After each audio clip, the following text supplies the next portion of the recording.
In this video, I'm going to be sharing some techniques I've learned along the way to turn a breech baby. The first technique is my favorite go-to to turn a baby that's head side up, the breech tilt inversion.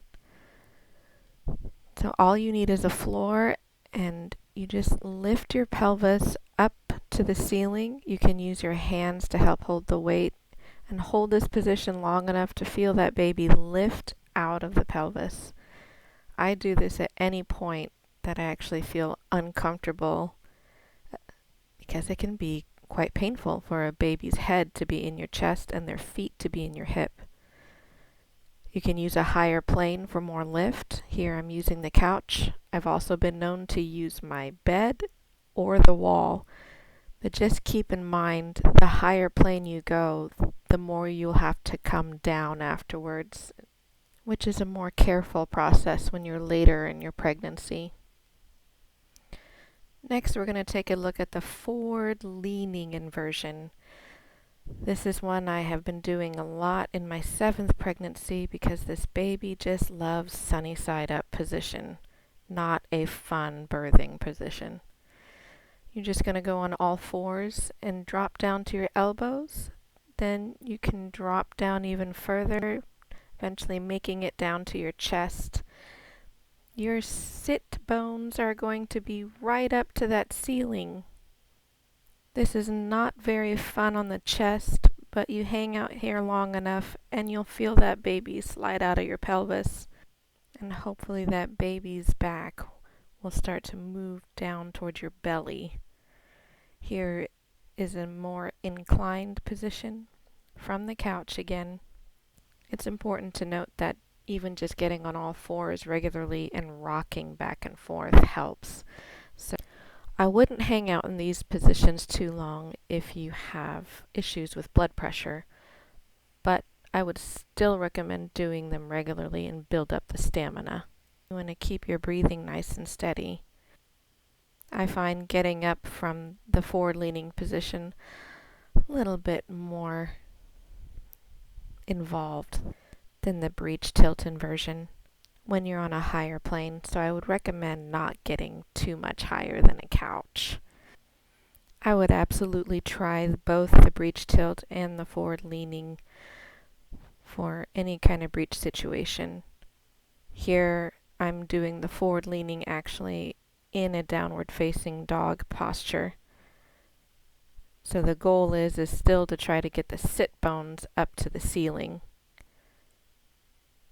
It's really about finding which technique works well with you.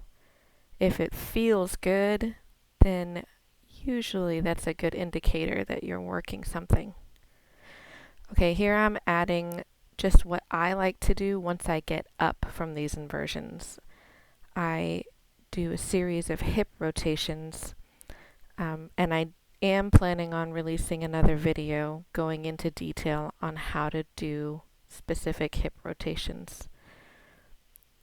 Fun fact, I used to teach belly dance when I was in college, and I was very methodical about the technique. So, simply put here, once I invert, I just stand straight up and start doing circles in my hips to help encourage the baby to just spin back down with their head. It seems really too simple, but it actually has worked for me through multiple pregnancies. I'm on my 7th, and I have spent 5 of the 7 pregnancies having at some point to flip a baby from head up into my chest back down to my pelvis.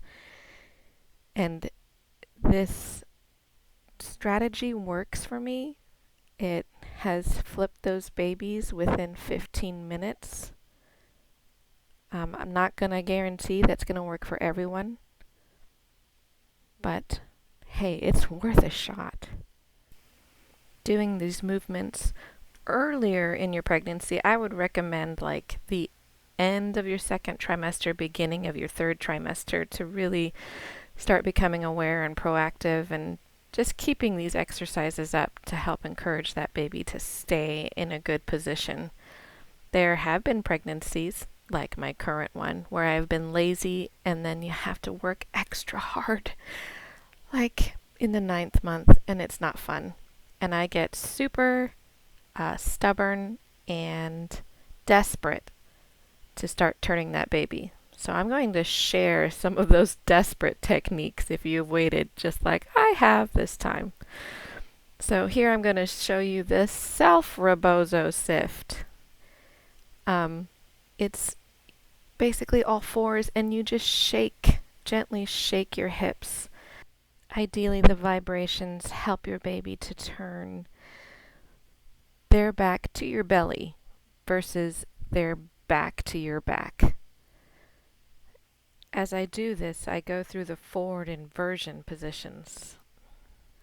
The original rebozo technique has a helper that wraps a big piece of fabric around your belly and they hold that fabric standing over you and they gently shake the fabric from side to side so that the vibrations will do exactly what I'm trying to do by myself. Looks awkward? Yes, absolutely. Did it work? Not off the bat. I got desperate. I tried some other crazy things, and finally, I let my pride go and I asked some friends to pray for me. Now my baby is turning. I'm staying diligent to the exercises without going crazy. And I pray the same for you, Mama.